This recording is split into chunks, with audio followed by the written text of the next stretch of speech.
Hello hi ನಮಸ್ಕಾರ.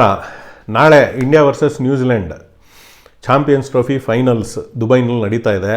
ಆ ಮ್ಯಾಚ್ಗೆ ಒಂದು ಪ್ರಿವ್ಯೂ ವಿಡಿಯೋ ಮಾಡೋಣ ಅಂತ ಬಂದಿದ್ದೀನಿ. ಪ್ರಿವ್ಯೂ ವಿಡಿಯೋ ಅಂತ ಯೋಚನೆ ಮಾಡಬೇಕಾದ್ರೆ ಕನ್ನಡದ ಪದ ಯೋಚನೆ ಮಾಡ್ತಾ ಇದ್ದೆ. ಪಂದ್ಯಪೂರ್ವ ವಿಮರ್ಶೆ ಈ ಥರ ಕರಿಬೋದು ಅನ್ಸುತ್ತಲ್ವಾ? ಪಂದ್ಯಪೂರ್ವ ವಿಮರ್ಶೆ ಅಥವಾ ಪಂದ್ಯಪೂರ್ವ ಮಾತುಕತೆ ಅಂತ ಕರೆಯೋಣ. ಆ ವಿಡಿಯೋ ಮಾಡೋಣ ಅಂತ ಇವಾಗ ಬಂದಿದ್ದೀನಿ. ಮ್ಯಾಚ್ ಆದಮೇಲೆ ಪೋಸ್ಟ್ ಮ್ಯಾಚ್ ರಿವ್ಯೂ ನಾಳೆ ಅಥವಾ ಸೋಮವಾರ ಮಾಡ್ತೀನಿ. ಅದು ಪಂದ್ಯಾನಂತರ ಮಾತುಕತೆ ಅಥವಾ ಪಂದ್ಯೋತ್ತರ ವಿಮರ್ಶೆ, ಈ ರೀತಿ ಒಂದು ವಿಡಿಯೋ ಮಾಡಿ ಪೋಸ್ಟ್ ಮಾಡೋಣ. ಎಲ್ರಿಗೂ ನಮಸ್ಕಾರ. ನಾಳೆ ಮ್ಯಾಚ್ ಆಗೋಕ್ಕೆ ಮುಂಚೆ ಇಷ್ಟು ದಿನ ಸರಣಿಲಿ ಆಡಿರೋ ಎರಡು ಒಳ್ಳೆ ಟೀಮು ಫೈನಲ್ಸಿಗೆ ಬಂದಿದ್ದಾರೆ. ಅದೊಂದು ಖುಷಿ ವಿಚಾರ. ಪಾಪ ಹೋಸ್ಟ್ ಕಂಟ್ರಿ ಆತಿಥ್ಯ ವಹಿಸಿದ್ದ ಪಾಕಿಸ್ತಾನನೇ ಫೈನಲ್ಸಿಗೆ ಬರೋಕ್ಕಾಗಲಿಲ್ಲ. ಅದೊಂದು ಅವ್ರಿಗೆ ದುಃಖದ ವಿಚಾರ. ಬಟ್ ನಮಗೇನು ಖುಷಿ ವಿಚಾರ ಗುರು, ನಾವು ಫೈನಲ್ಸಿಗೆ ಬಂದಿದ್ದೀವಿ. ನಾಳೆ ಒಂದು ಒಳ್ಳೆ ಗೇಮ್ ಅಂತೂ ಡೆಫಿನೆಟ್ಲಿ ಇದ್ದೇ ಇರುತ್ತೆ. ಹೇಗಿರ್ಬೋದು, ಏನು ಕತೆ, ಯಾರ್ಯಾರಿಗೆ ಪ್ರೆಷರು, ಎರಡು ತಂಡಗಳ ಒಂದು ಸಾಮರ್ಥ್ಯ, ಸ್ಟ್ರೆಂತ್ಸು, ವೀಕ್ನೆಸ್ಸು, ಇದ್ರ ಬಗ್ಗೆ ಒಂದು ಸ್ವಲ್ಪ ಕ್ವಿಕ್ಕಾಗಿ ಮಾತಾಡ್ಬಿಡ್ತೀನಿ. ಸ್ಟ್ರೆಂತ್ಸು ವೀಕ್ನೆಸ್ಗೆ ಹೋಗೋಕ್ಕೆ ಮುಂಚೆ ಪ್ರೆಷರ್ ಯಾರಿಗೆ ಜಾಸ್ತಿ ನಾಳೆ ಇದೆ ಅಂತಂದರೆ ಡೆಫಿನೆಟ್ಲಿ ನನ್ನ ಲೆಕ್ಕದಲ್ಲಿ ಯಾವಾಗಲೂ ಇಂಡಿಯಾಗೆ ಪ್ರೆಷರ್ ಇರುತ್ತೆ. ಇಂಡಿಯಾ ಯಾವುದೇ ಗೇಮ್, ಅದರಲ್ಲೂ ಈ ಥರ ನಾಕೌಟ್ ಗೇಮ್ಗಳು, ICC ಗೇಮ್ಗಳು ಇದಕ್ಕೆಲ್ಲ ಬಂದರೆ ಡೆಫಿನೆಟ್ಲಿ ಇಂಡಿಯಾ ಮೇಲೆ ಇದ್ದೇ ಇರುತ್ತೆ. ಯಾಕೆ ಅಂತ ಎಲ್ರಿಗೂ ಗೊತ್ತು. ಕ್ರಿಕೆಟ್ ಕ್ರೇಜಿ ನೇಷನ್ ನಮ್ಮ ದೇಶ.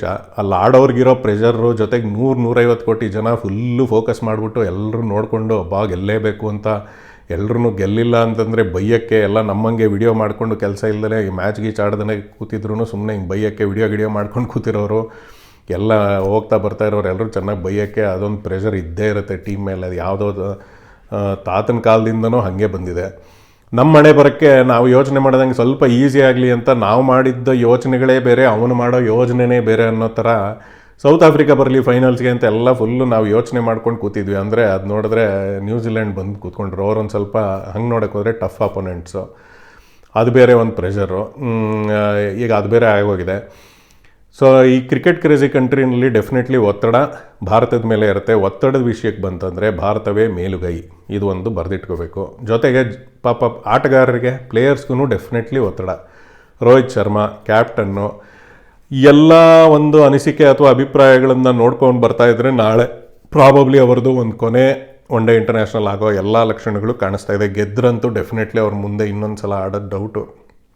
ಸೊ ಕೊನೆ ಒನ್ ಡೇ ಇಂಟರ್ನ್ಯಾಷನಲ್ಲು ಗೆಲ್ಲೇಬೇಕು. ಮಹತ್ವದ ಒಂದು ICC ಸರಣಿ, ಅದನ್ನು ಗೆಲ್ಲೇಬೇಕು ಅನ್ನೋ ಅವ್ರಿಗೊಂದು ಒತ್ತಡ ಅದು ಇದ್ದೇ ಇರುತ್ತೆ. ಕೊಹ್ಲಿ ಮೇಲೆ ಒತ್ತಡ ಕೇಳಂಗೆ ಇಲ್ಲ, ಯಾವಾಗಲೂ ಇದ್ದೇ ಇರುತ್ತೆ. ಬಾಕ್ಸ್ ಆಫೀಸ್ ಸುಲ್ತಾನ್ ಅವರು ಕ್ರಿಕೆಟಲ್ಲಿ, ಒಂಥರ ಎಲ್ಲರೂ ಹೇಳ್ತಾ ಇರ್ತಾರಲ್ಲ ಅದೇ ಥರ ಜನರನ್ನ ಎಲ್ಲರನ್ನೂ ಕ್ರಿಕೆಟ್ ಗ್ರೌಂಡಿಗೆ ಕರ್ಕೊಂಬರೋದು, ಇನ್ಸ್ಪೈರ್ ಮಾಡೋದು, ಇದರಲ್ಲೆಲ್ಲ ವಿಷಯದಲ್ಲಿ ಕೊಹ್ಲಿ ಇವಾಗ ಕ್ರಿಕೆಟ್ನಲ್ಲಿ ಸೂಪರ್ ಸ್ಟಾರು. ಅವ್ರ ಮೇಲೆ ಪ್ರೆಷರು, ಪರ್ಫಾರ್ಮ್ ಮಾಡಲೇಬೇಕು ಅನ್ನೋದು ಡೆಫಿನೆಟ್ಲಿ ಇರುತ್ತೆ. ಸೊ ಅದು ಒಂದು ಒತ್ತಡದ ವಿಷಯ. ಸೊ ಈ ರೀತಿ ಎಲ್ಲ ಒತ್ತಡಗಳು ನೋಡ್ಕೊಂಬಂದರೆ ಆಮೇಲೆ ಬೇರೆ ಆಟಗಾರರಿಗೂ ಎಲ್ಲರಿಗೂ ತಂಡದಲ್ಲಿ ಜಾಗ ಗಿಟ್ಟಿಸ್ಕೊಳ್ಬೇಕು, ಭದ್ರ ಮಾಡ್ಕೋಬೇಕು, ಇದನ್ನೆಲ್ಲ ಆಡಿ ಚೆನ್ನಾಗಿ ಪ್ರೂವ್ ಮಾಡಬೇಕು ಅನ್ನೋದು ಡೆಫಿನೆಟ್ಲಿ ಒತ್ತಡ ಇದ್ದೇ ಇರುತ್ತೆ. ಇವೆಲ್ಲದಕ್ಕೂ ಕಂಪೇರ್ ಮಾಡ್ಕೊಂಡು ನ್ಯೂಜಿಲೆಂಡ್ ಟೀಮ್ಗೆ ಹೋಯ್ತು ಅಂತಂದರೆ ಅವ್ರಿಗೇನು ಈ ರೀತಿ ಒತ್ತಡಗಳು ಯಾವುದೂ ಇರಲ್ಲ.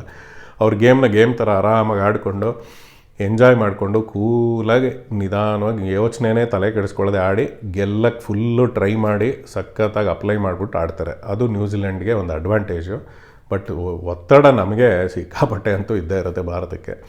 ಇದು ಒತ್ತಡದ ವಿಷಯಕ್ಕೆ ಬಂತು ಅಂದರೆ ಈಗ ತಂಡದ ವಿಷಯಗಳಿಗೆ ಬರೋಣ.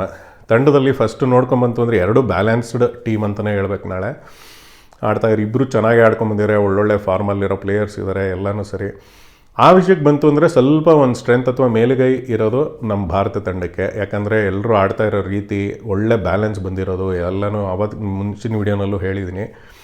ತುಂಬ ಚೆನ್ನಾಗಂತೂ ಬಂದಿದೆ ಇಲ್ಲಿವರೆಗೂ. ಓಪನಿಂಗಿಂದ ಬಂತು ಅಂದರೆ ರೋಹಿತ್ ಶರ್ಮಾ, ಶುಭ್ಮನ್ ಗಿಲ್ ಒಳ್ಳೆ ಸಾಲಿಡ್ ಓಪನಿಂಗ್ ಫೌಂಡೇಶನ್ ಹಾಕ್ಕೊಟ್ಕೊಂಡು ಬಂದಿದ್ದಾರೆ. ಆಮೇಲೆ ಟಾಪ್ ಆರ್ಡ್ರಲ್ಲಿ ಡೆಫಿನೆಟ್ಲಿ ವಿರಾಟ್ ಕೊಹ್ಲಿ, ಶ್ರೇಯಸ್ ಅಯ್ಯರು. ಆಮೇಲೆ ಮಿಡ್ಲ್ ಆರ್ಡ್ರಿಗೆ ಬರ್ತಾಯಿತ್ತು ಅಂತಂದರೆ ಅಕ್ಷರ್ ಪಟೇಲು, KL ರಾಹುಲ್ ಒಳ್ಳೆ ಫಾರ್ಮಲ್ಲಿದ್ದಾರೆ, ಸಾಲಿಡಾಗಿ ಪರ್ಫಾರ್ಮ್ ಮಾಡ್ತಾಯಿದ್ದಾರೆ. ಆಮೇಲೆ ಫುಲ್ ಫಿನಿಷರ್ ರೋಲ್ಸ್ಗೆ ಹಾರ್ದಿಕ್ ಪಾಂಡ್ಯ, ಜಡೇಜಾ ಇವರೆಲ್ಲರೂ ತುಂಬ ಚೆನ್ನಾಗಿ ಒಂದು ಒಳ್ಳೆ ಬ್ಯಾಲೆನ್ಸ್ಡು ಆಲ್ರೌಂಡರ್ಸು. ಸ್ಪಿನ್ನರ್ಸ್ ಬೇರೆ ಇದಕ್ಕೆ ಬಂದಿದ್ದಾರೆ, ಒಳ್ಳೆ addition. Varun Chakravarthy mystery. Bowling definitely Mohammed Shami ಮಾತಾಡಲೇಬೇಕು. ಆ ಮನುಷ್ಯ ಇವಾಗ ತರ್ತಾ ಇರೋದು ಬ್ರೇಕ್ ಆದಮೇಲೆ ಬಂದು ಇವಾಗ ಸ್ಲೋ ಬಾಲು ಅದು ಇದು ಏನೇನೋ ಕಲ್ತ್ಕೊಂಡ್ಬಂದು ಎಲ್ಲ ಹಾಕೋಕ್ಕೆ ಸ್ಟಾರ್ಟ್ ಮಾಡ್ಕೊಂಬಿಟ್ಟಿದ್ದಾರೆ. ಸಖತ್ ಬ್ಯಾಲೆನ್ಸ್ ಅಂತೂ ಬಂದಿದೆ.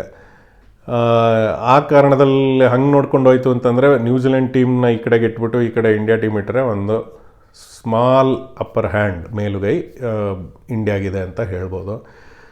ಅದೇ ರೀತಿ ಹಂಗೆ ಸ್ವಲ್ಪ ಇನ್ನೊಂಚೂರು ಡೀಪಾಗಿ ಡೈಸೆಕ್ಟ್ ಮಾಡ್ಕೊಂಡು ಹೋಯ್ತು ಅಂತಂದರೆ ಇಂಡಿಯಾ ಟೀಮಲ್ಲಿ ಸ್ವಲ್ಪ ವೀಕ್ನೆಸ್ಗಳನ್ನು ಡೆಫಿನೆಟ್ಲಿ ಕಾಣಿಸುತ್ತೆ. ಯಾಕಂದರೆ Shubman Gill consistency always A question mark ನನ್ನ ವಿಷಯದಲ್ಲಿ. ಆ ಮನುಷ್ಯ ಫುಲ್ ಯುವರಾಜ ಕಿಂಗ್ ಆದಮೇಲೆ ಅವರೇ ಅಂತೆಲ್ಲ ಫುಲ್ ಪೋರ್ಟ್ರೇ ಮಾಡಿಸ್ಕೊಂಡೆಲ್ಲ ಬರ್ತಾ ಇರೋದು. ಪ್ರೆಷರು ಇರುತ್ತೆ, ಬಟ್ ಆ ಮನುಷ್ಯ ಆಡ್ತಾ ಇರೋ ಟೆಕ್ನಿಕಲ್ ಆಸ್ಪೆಕ್ಟ್ಸು ಅಥವಾ ಟೆಕ್ನಿಕಲ್ ಕರೆಕ್ಷನ್ಸ್ ಇನ್ನೂ ಬೇಕು. ಮೊನ್ನೆ ಔಟ್ ಆಗಿದ್ದ ರೀತಿ ನೋಡಿದ್ರಿ, ಅದು ಏನು ಶಾಟ್, ಅದು ಏನು ಕೊಡಿದ್ರು, ಅದು ಎಲ್ಲಿ ಹೊಡೆದ್ರು ಅನ್ನೋದು ಗೊತ್ತಾಗಲಿಲ್ಲ ಆ ಮನುಷ್ಯ. ಅದೊಂದು ತೊಂದರೆನೇ ಇದೆ. ಅದಾದಮೇಲೆ ಇನ್ನೇನು ಚೇಸ್ ಮಾಸ್ಟರ್ ಕೊಹ್ಲಿ ಬಗ್ಗೆ ಇನ್ನೇನು ಮಾತಾಡೋ ಹಾಗೆ ಇಲ್ಲ. ಚೇಸ್ ಅಂತ ಬಂತು ಅಂತಂದರೆ ಡೆಫಿನೆಟ್ಲಿ ಅಲ್ಲಾಡ್ಸೋಕ್ಕಾಗಲ್ಲ, ಆ ರೇಂಜಲ್ಲಿ ಆಡ್ತಾ ಇದ್ದಾನೆ ಮನುಷ್ಯ. ಸಖತ್ ಸಾಲಿಡ್ ಪರ್ಫಾರ್ಮೆನ್ಸು. ನಾಳೆನೂ ನನ್ನ ಲೆಕ್ಕದಲ್ಲಿ ಟಾಸ್ ಏನಾದ್ರು ಅಕಸ್ಮಾತ್ ನಮ್ಮ ಅಣ್ಣ ರೋಹಿತ್ ಶರ್ಮಾ ಗೆದ್ದರೆ, ಎಲ್ಲಿ ಒಂದು ಮ್ಯಾಚು ಟಾಸೇ ಗೆಲ್ಲಲ್ಲ, ಅಕಸ್ಮಾತ್ ಗೆದ್ದರು ಅಂತಂದ್ರೂ ಚೇಸೇ ತೊಗೊಳೋದು ಬೆಟರ್. ಯಾಕಂದರೆ ಪ್ರೆಷರ್ ಗೇಮಲ್ಲಿ ಇವಾಗ ನಾಳೆ ಫಸ್ಟೇ ಬ್ಯಾಟಿಂಗ್ ಆಡ್ಕೊಂಡು ಹೋಯ್ತು ಅಂತಂದರೆ ಎಷ್ಟು ಹೊಡೆದ್ರೆ ಸಾಕಪ್ಪ ಇವ್ರಿಗೆ. ಯಾಕಂದರೆ 350 300 ಎಲ್ಲ ಹೊಡ್ಕೊಂಡು ಬಂದು. ಬಟ್ ದುಬೈ ಪಿಚ್ಚಲ್ಲಿ 280 290 ಒಳ್ಳೆ respectable score to have if you are batting first, ಅಥವಾ ಫಸ್ಟ್ ಬ್ಯಾಟಿಂಗ್ ಆಡ್ತಾಯಿದ್ರೆ 280 ಇಟ್ಕೊಂಡ್ರೆ ಸಾಕು, 280 ಅಂತೆಲ್ಲ ಹೇಳ್ತಿದ್ದಾರೆ. 300ವರೆಗೂ ಟಾರ್ಗೆಟ್ ಮಾಡ್ಕೊಂಡು ಹೆಂಗೋ ಮಾಡ್ಕೋಬೋದು ಅಂತ. ಬಟ್ ಏನು ಹೇಳೋಕ್ಕಾಗಲ್ಲ, ಯಾಕಂದ್ರೆ ಅವ್ರ ಬ್ಯಾಟಿಂಗು ಸಖತ್ ಸಾಲಿಡ್ ಸ್ಟ್ರಾಂಗ್ ಆಗೇ ಇದೆ. ಅದರಿಂದ ಹಂಗೆಲ್ಲ ಮಾಡೋದ್ರ ಬದಲು ಫಸ್ಟ್ ಬೌಲಿಂಗ್ ಆರಾಮಾಗಿ ಫೀಲ್ಡಿಂಗ್ ಮಾಡಿಕೊಂಡು ಅವ್ರಿಗೆ ನೀವು ಆಡ್ರಿ ಅಂತ ಬಿಟ್ಟು ಆದಷ್ಟು ಕಂಟ್ರೋಲ್ಡ್ ಬೌಲಿಂಗು ಫೀಲ್ಡಿಂಗು ಎಲ್ಲ ಮಾಡ್ಕೊಂಡು, ನಮ್ಮ ಬೌಲಿಂಗು ಸಖತ್ ಸ್ಟ್ರೆಂತಾಗೇ ಇದೆ ಇವಾಗ. ಆಮೇಲೆ ಒಂದು ಟಾರ್ಗೆಟ್ ಇಟ್ಕೊಂಡು ಅದಕ್ಕೆ ನೀಟಾಗಿ ಪ್ಲ್ಯಾನ್ ಮಾಡ್ಕೊಂಡು ಆಡ್ಕೊಂಡು ಹೋಗೋದೇ ಬೆಟರ್ ಅಂತ ನನ್ನ ಒಂದು ಅಭಿಪ್ರಾಯ. ನಿಮಗೆಲ್ಲ ಏನು ಅನಿಸುತ್ತೆ ಅನ್ನೋದು ಕಮೆಂಟ್ಸಲ್ಲಿ ಎಲ್ಲ ಕಡೆ ಹೇಳಿ ದಯವಿಟ್ಟು. ಸೊ ಚೇಸ್ ಮಾಸ್ಟರ್ ಕೊಹ್ಲಿ ಇದ್ದಾರೆ, ಅದಾದಮೇಲೆ ಶ್ರೇಯಸ್ ಅಯ್ಯರು ಸಖತ್ ಫಾರ್ಮಲ್ಲಿದ್ದಾರೆ, ಒಳ್ಳೆ ಸೂಪರಾಗಿ ಆಡ್ತಾ ಇದ್ದಾರೆ. ಅಕ್ಷರ್ ಪಟೇಲ್ ಒಳ್ಳೆ ಬ್ಯಾಲೆನ್ಸು, ಲೆಫ್ಟ್ಗೆ ಬಂದಿದ್ದಾರೆ. ಸ್ಯಾಂಟ್ನರ್ನ ನೆಗೋಷಿಯೇಟ್ ಮಾಡೋಕ್ಕೆ ನಾಳೆ ಮಿಚೆಲ್ ಸ್ಯಾಂಟ್ನರ್ ಸಖತ್ ಒಳ್ಳೆ ಶಾರ್ಪ್ ವೆಪನ್ ಅವ್ರ ಕಡೆ ಇರೋದು. ಸ್ಯಾಂಟ್ನರ್ಗೆ ಆದಷ್ಟು ಅಕ್ಷರ್ ಪಟೇಲೇ ಆಡಬೇಕು ಅಂತ ನಮ್ಮ ಜಾನಿ ಸರು ಎಲ್ಲರೂ ಹೇಳಿದ್ದಾರೆ. ಎಷ್ಟೊಂದು ಜನ ಯೂಟ್ಯೂಬರ್ಸನ್ನು ವಿಮರ್ಶೆ ಮಾಡ್ಬೇಕಾದ್ರೆ ಅದೇ ಮಾತಾಡ್ತಿದ್ದಾರೆ. ಅಕ್ಷರ್ ಪಟೇಲ್ ನಾಳೆ ನೆಗೋಷಿಯೇಟ್ ಮಾಡಬೇಕು ಸ್ಯಾಂಟ್ನರ್ನ, ಇಲ್ಲಾಂದರೆ ಶ್ರೇಯಸ್ ಅಯ್ಯರಿಗೆ ಜಾಸ್ತಿ ಬಿಡ್ತು ಅಂತಂದರೆ ಕಷ್ಟ ಆಗುತ್ತೆ. ಅದೊಂದು ಸಮಸ್ಯೆ ಇದೆ. ಅಕ್ಷರ್ ಪಟೇಲು, ಆಮೇಲೆ ಜಡೇಜಾ, ಹಾರ್ದಿಕ್ ಪಾಂಡ್ಯ ತರ್ತಾ ಇರೋ ಬ್ಯಾಲೆನ್ಸು ಡೆಫಿನೆಟ್ಲಿ ಎಲ್ಲರೂ ಒಪ್ಕೊಳ್ಳೇಬೇಕು. ಯಾಕಂದರೆ ಹಾರ್ದಿಕ್ ಪಾಂಡ್ಯ ಆಡ್ತಾ ಇರೋ ರೀತಿ ಆ್ಯಂಡ್ ಆ ಮನುಷ್ಯ ಒಂದು ಸೂಪರ್ ಸ್ಟಾರ್ ಲೆವೆಲಲ್ಲಿ ಆಲ್ರೌಂಡರ್ ಎಲಿಮೆಂಟ್ ತೊಗೊಂಬರ್ತಾ ಇರೋದು ಟೀಮ್. ಆ ಕಾರಣಕ್ಕೇ ಭಾರತ ತಂಡದಲ್ಲಿ ಇವಾಗ ಒಳ್ಳೆ 3-4 ಸ್ಪಿನ್ನರ್ಸ್ನೆಲ್ಲ ಆಡೋ ಅವಕಾಶ ಡೆಫಿನೆಟ್ಲಿ ಸಿಕ್ಕಿರೋದು. ಇಲ್ಲ ಅಂತಂದರೆ ಆ ಬ್ಯಾಲೆನ್ಸ್ ಇಲ್ಲ ಅಂದರೆ ಆಗ್ತಾನೆ ಇರಲಿಲ್ಲ. ಯಾಕಂದರೆ ಹಾರ್ದಿಕ್ ಪಾಂಡ್ಯ ಶಮಿ ಜೊತೆ ಫಸ್ಟೇ ಮೀಡಿಯಮ್ ಪೇಸ್ ಅಟ್ಯಾಕಿಗೆ ಬ್ಯಾಲೆನ್ಸ್ ಮಾಡ್ಕೊಂಡು ಹೋಗ್ತಾ ಇದ್ದಾರೆ. ಆ ಮನುಷ್ಯ ಚೆನ್ನಾಗೂ ಹಾಕ್ತಾ ಇದ್ದಾರೆ. ಆ್ಯಂಡ್ ಏನೇ ಆ ಮನುಷ್ಯನ ಆ್ಯಟಿಟ್ಯೂಡು ಅವೆಲ್ಲ ಕತೆಗಳೆಲ್ಲ ಹೇಳಿದ್ರು, ಆ ಮನುಷ್ಯನ ರೀಸೆಂಟ್ ಪರ್ಫಾರ್ಮೆನ್ಸು ಇದೆಲ್ಲ ನೋಡ್ಕೊಂಡು ಹೋಯ್ತು ಅಂತಂದರೆ ಡೆಫಿನೆಟ್ಲಿ ಒಂದು asset for the Indian cricket team. And world cricket ಲೆಕ್ಕದಲ್ಲೂ ಸಖತ್ ಖತರ್ನಾಕ್ ಆಲ್ರೌಂಡರ್ ಈಗ ಆ ಮನುಷ್ಯ ನನ್ನ ಲೆಕ್ಕದಲ್ಲಿ. ಸಖತ್ತಾಗಿ ಆಡ್ತಾರೆ. ಏನು ಫೀಲ್ಡಿಂಗಲ್ಲೂ ಸ್ಪ್ರಿಂಟ್ ಫೀಲ್ಡರ್, ಗನ್ ಥ್ರೋಗಳು ಸಖತ್ತಾಗಿ ಆಡ್ತಾನೆ ಆ ಮನುಷ್ಯ.